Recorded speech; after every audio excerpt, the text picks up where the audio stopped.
pessoal, tudo bem com vocês? Esta é a nossa primeira videoaula da disciplina História da Educação Brasileira. A ideia dessa aula é fazermos uma revisão dos tópicos que nós estudamos nos nossos últimos encontros presenciais. Para isso, a aula de hoje vai falar sobre o período jesuítico. Para começar, vamos fazer uma contextualização de que momento da história se trata esse período jesuítico.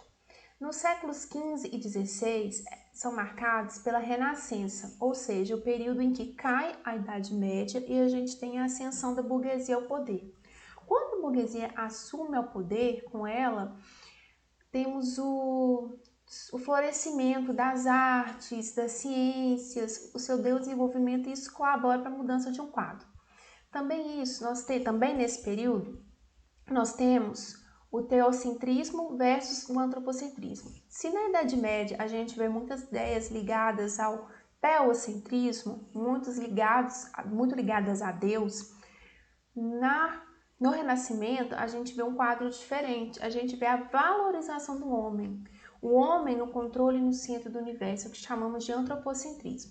Temos, como dito anteriormente, a ascensão da burguesia ao poder, a formação das estados nacionais, que é quando vão se constituindo os países, as nações, as línguas, o absolutismo, ou seja, o poder na mão do rei, e a gente tem também o humanismo, que é quando a gente tem um retorno às fontes greco-latinas, sem a intermediação de comentadores.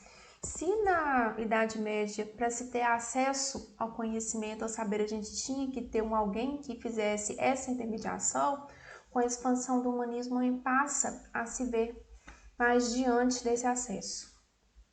A gente tem também o período de secularização do saber, que é quando vem uma busca por desvestir o saber da parcialidade religiosa, de tentar os fundamentos científicos, uma grande evolução das ciências, sobretudo as ciências médicas e biológicas, porque a gente tinha questão de que os corpos das pessoas, quando morriam, eles eram imaculados.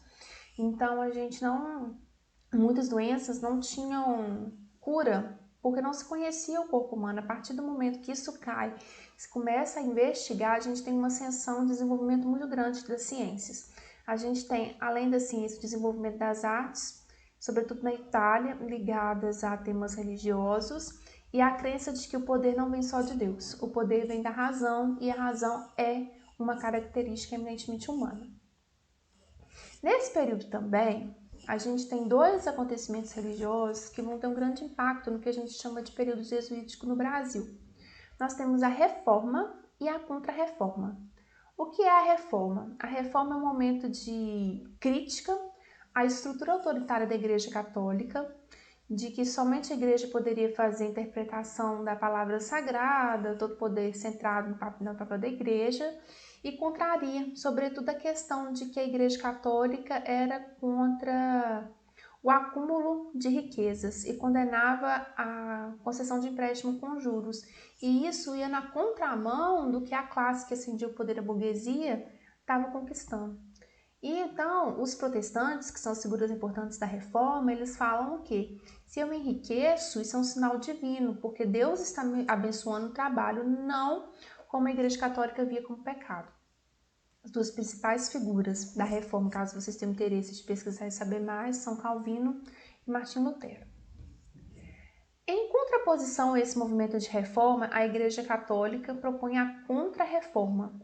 Essa Contra-Reforma coloca a supremacia do poder papal, estímulo à criação de seminários para a expansão da Igreja Católica e a Inquisição, que é quando havia o julgamento de pessoas que eram contrárias à Igreja, muitos eram queimados e por aí vai.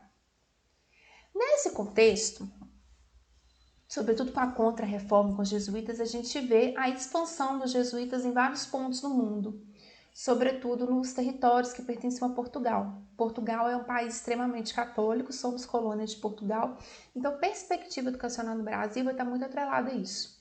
Então, nesse processo, a perspectiva de educação na colônia, ela é a seguinte: inculturação de tradições e de costumes, sobretudo essas tradições e costumes vindos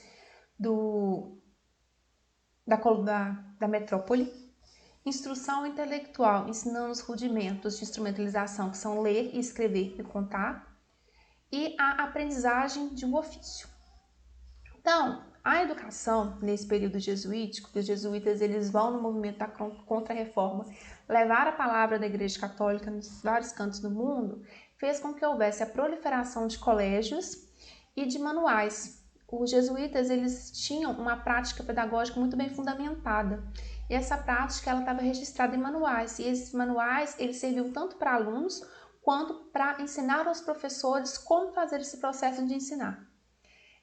Só que nesse período de educação jesuítica a gente vai ver que as práticas educativas elas vão se dividir. É oferecido um determinado tipo de ensino, mas não é o mesmo tipo de ensino para todos. A gente vê que a classe abastada, os ricos, vamos dizer assim, eles vão ser educados por preceptores para irem fazendo futuros cursos superiores na Europa. A pequena nobreza e burguesia levavam os filhos a se qualificarem em colégios esses que formavam para liderança, administração pública e negócios. Negócios esses atrelados às ideias das famílias burguesas que estavam em processo de ascensão. E a grande massa da população não tinha acesso a essa educação, o máximo que tinha acesso, conseguia, os mais bem-aventurados, era a aprendizagem de um determinado ofício na prática. Nos colégios, sobretudo os colégios jesuíticos, surge uma nova concepção, uma nova imagem de família e de infância. O Philippe Herrier fala muito isso, que até um certo período da nossa história, a criança era tratada como um adulto em miniatura. E essa ideia ela se rompe e a criança ela passa a ser tratada como um ser que está em estágio de desenvolvimento e precisa de um cuidado, um tipo específico de educação para que ela consiga atingir o seu potencial. Então, esses colégios eles são criados para proteger a criança das más influências. Uma característica deles é o uso de castigos físicos e castigos de cunho moral, para a formação de uma moral íntegra. Existiam nesse período pouquíssimas universidades, que sofreram poucas mudanças também, e as escolas que existiam pertenciam sobretudo às ordens religiosas. Elas eram em uma quantidade muito significativa. Existiam escolas leigas com projetos pedagógicos diferentes, projetos mais de cunho humanista, mas eram infinitamente menores se comparado com o cabedal de instituições que a igreja produzia e a ela pertencia. A escola jesuítica ela foi fundada por Inácio de Loyola. Inácio de Loyola ele comandava a Companhia de Jesus, que era uma companhia aprovada e vinculada diretamente ao Papa. Essa escola jesuítica perdurou por mais de 200 anos.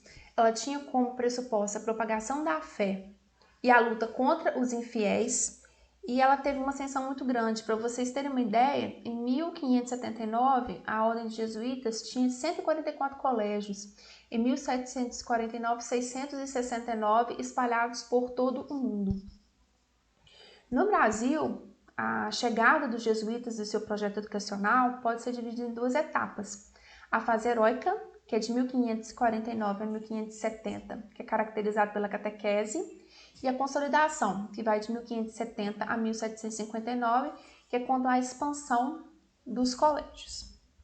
Então, no contexto brasileiro, em 1530, a gente vê que a metrópole de Portugal faz a divisão do nosso território em capitanias hereditárias e com isso se começa o processo de colonização do Brasil. Esse primeiro momento de colonização é marcado pelo cultivo da cana-de-açúcar, uma monocultura, um latifúndio e o trabalho escravo. A colônia enviava toda a produção dessa economia agrícola para a metrópole.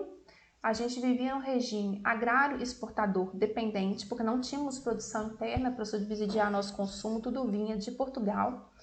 E nesse quadro de uma colônia a ser explorada, não havia necessidade, não tinha interesse em Portugal de se instituir instituições de ensino. Não tinha esse porquê. O que nós vemos nesse período no movimento da Contra-Reforma são várias ordens religiosas chegando no Brasil e fundando escolas. A que teve maior sucesso e uma expansão de um território mais significativo foram os jesuítas, mas por aqui também nós tivemos carmelitas, beneditinos, franciscanos e outras ordens. Os jesuítas, eles chegam no Brasil 19 anos depois que tem a divisão das capitanias hereditárias, com Tomé de Souza em 1549. Então, esse momento da chegada dos jesuítas ao Brasil, que se considera dentro da história da educação como início dessa história, Os jesuítas eles vêm com a missão de auxiliar no processo de colonização, no processo de aculturação e da catequese. Um dos primeiros que chegou por aqui foi o padre Manuel da Nóbrega. Os jesuítas, 15 dias depois que haviam chegado no território brasileiro, já haviam fundado o primeiro colégio. E o jesuíta, nesse primeiro momento, ele é um agente colonizador. Ele vem para converter o gentio à fé católica e para impedir os desvios da fé daqueles que vieram de Portugal para viver no Brasil. O índio, para os jesuítas, ele era um indivíduo que precisava de ser convertido ao cristianismo. Para a metrópole, o índio, ele era um ser que precisava de ser integrado ao processo civilizatório, dado que o modo de sociedade indígena não era enxergado nem legitimado pelos portugueses, e o colono, ele via o índio como uma mão de obra escrava. Então, o índio, ele se vê diante de 3 caminhos diferentes para que ele fosse aplicado. Os nativos e os colonizadores que aqui viviam, a maioria eram sem família, eles vinham de Portugal tentar sorte no Brasil, eles tinham os hábitos criticados pela metrópole porque eram hábitos e costumes distantes do ideal europeu. Então eles consideravam que os índios e esses nativos, eles eram sem fé, sem lei e sem rei.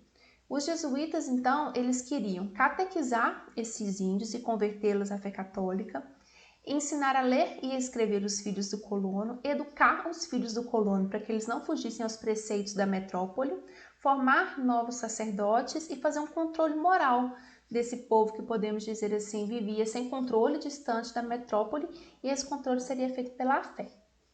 A segunda fase dos jesuítas no Brasil é a fase heróica. É o padre Manuel da Nóbrega, o padre José de Anchieta, os grandes nomes. Eles têm como principal fonte de ação agir sobre as crianças indígenas, e para isso eles trazem várias crianças órfãos de Portugal para que essas crianças vão interagindo com os indígenas para iniciar o processo de aculturação, já que se tratavam de seres com a mesma faixa etária, que era mais fácil esse contato inicial.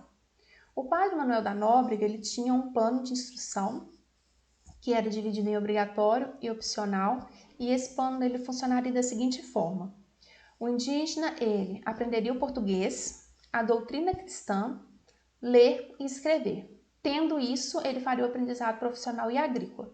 Já os filhos do colono, eles teriam acesso ao canto orfeônico, à música instrumental, e depois eles seguiriam para colégios que formariam ensinando a gramática latina. Tendo essa formação de gramática latina, eles estariam aptos a seguir nos cursos superiores na Europa. Então, a fase heróica ela contribuiu para a manutenção da unidade da fé, através da imposição da fé católica e de costumes únicos e verdadeiros, que são os costumes dos portugueses. Os jesuítas, para ter contato com os índios, no primeiro momento eles aprenderam tupi-guarani, eles chegaram a fazer textos e gramáticas. Essa mistura de tupi-guarani com português ficou conhecida como língua geral, era a língua mais falada no Brasil, só que não era interesse da metrópole que os seus súditos falassem uma língua diferente do rei.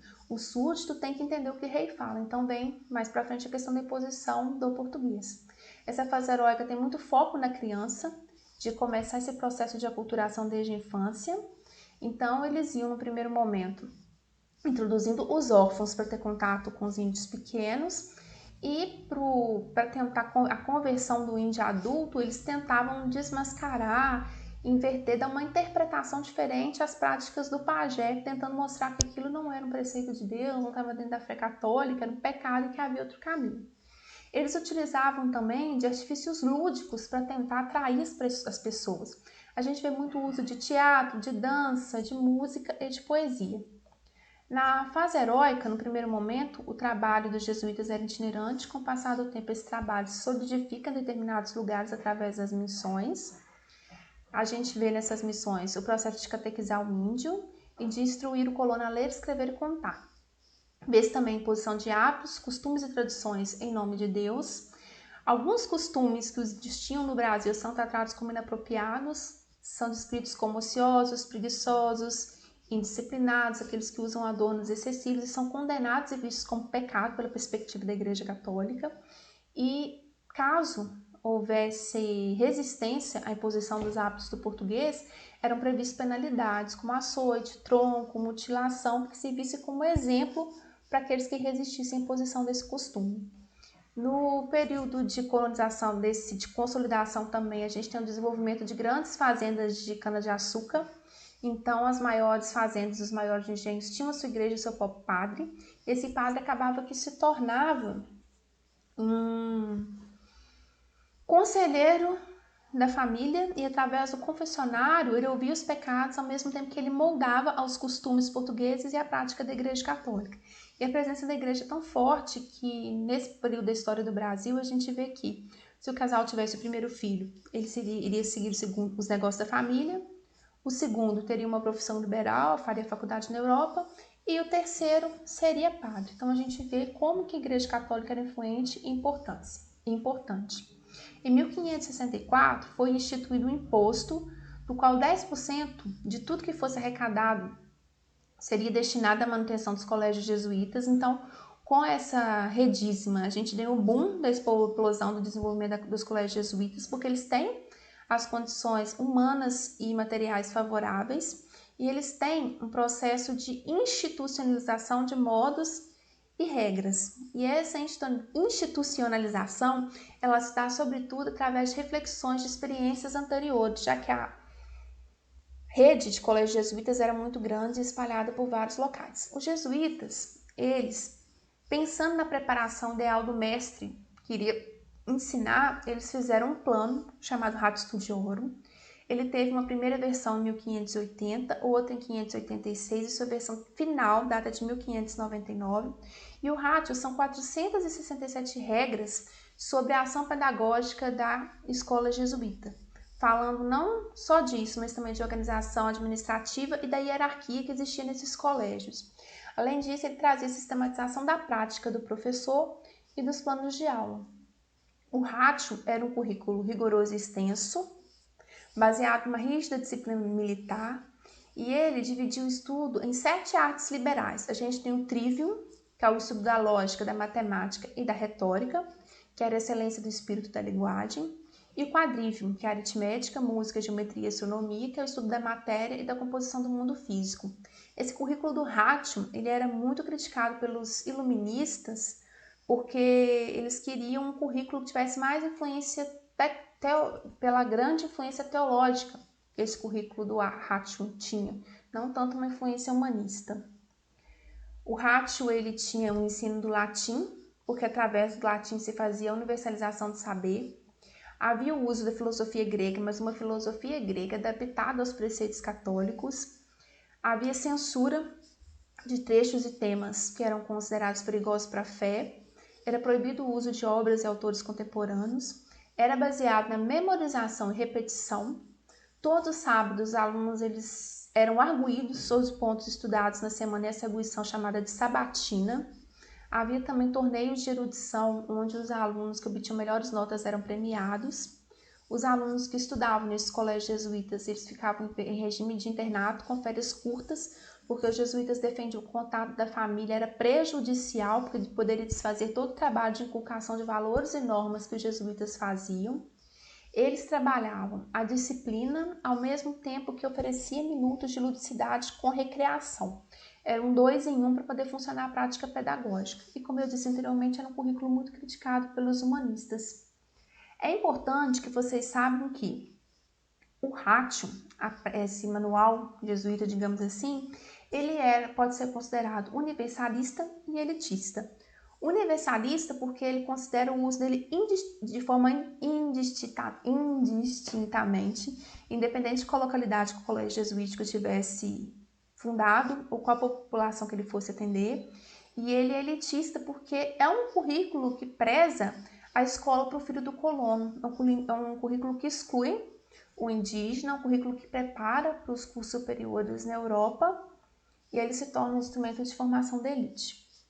Então, para fechar, a gente pode dizer que as ideias do Ratio Studiorum vão influenciar são o que a gente chama hoje de pedagogia tradicional, e nessa educação do período jesuítico, a gente tem 3 importantes vertentes. a colonização com a posse e exploração da terra, a aculturação pela inculcação dos valores europeus e a catequese pela difusão e conversão à religião do colonizador, no caso, a católica. Então, eu acho que é isso, gente. Se vocês tiverem alguma pergunta, não deixem, não fiquem com dúvida, estou à disposição de vocês e até a próxima aula.